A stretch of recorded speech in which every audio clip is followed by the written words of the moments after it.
तो रुकना बहुत जरूरी है, और जहां हो उस वक्त उस पल को एंजॉय करना बहुत जरूरी है। कभी हंसना जरूरी है और कभी कभी रोना भी।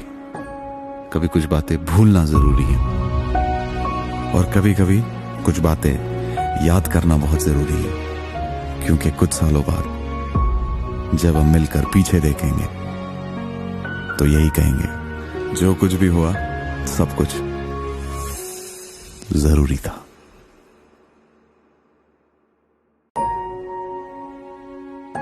तो रुकना बहुत जरूरी है, और जहां हो उस वक्त उस पल को एंजॉय करना बहुत जरूरी है।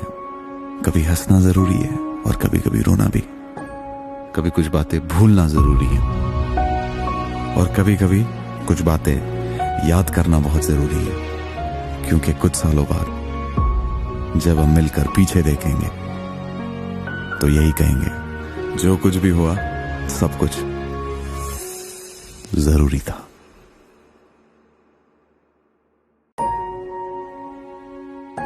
तो रुकना बहुत जरूरी है, और जहां हो उस वक्त उस पल को एंजॉय करना बहुत जरूरी है। कभी हंसना जरूरी है और कभी कभी रोना भी। कभी कुछ बातें भूलना जरूरी है और कभी कभी कुछ बातें याद करना बहुत जरूरी है, क्योंकि कुछ सालों बाद जब हम मिलकर पीछे देखेंगे तो यही कहेंगे, जो कुछ भी हुआ सब कुछ जरूरी था।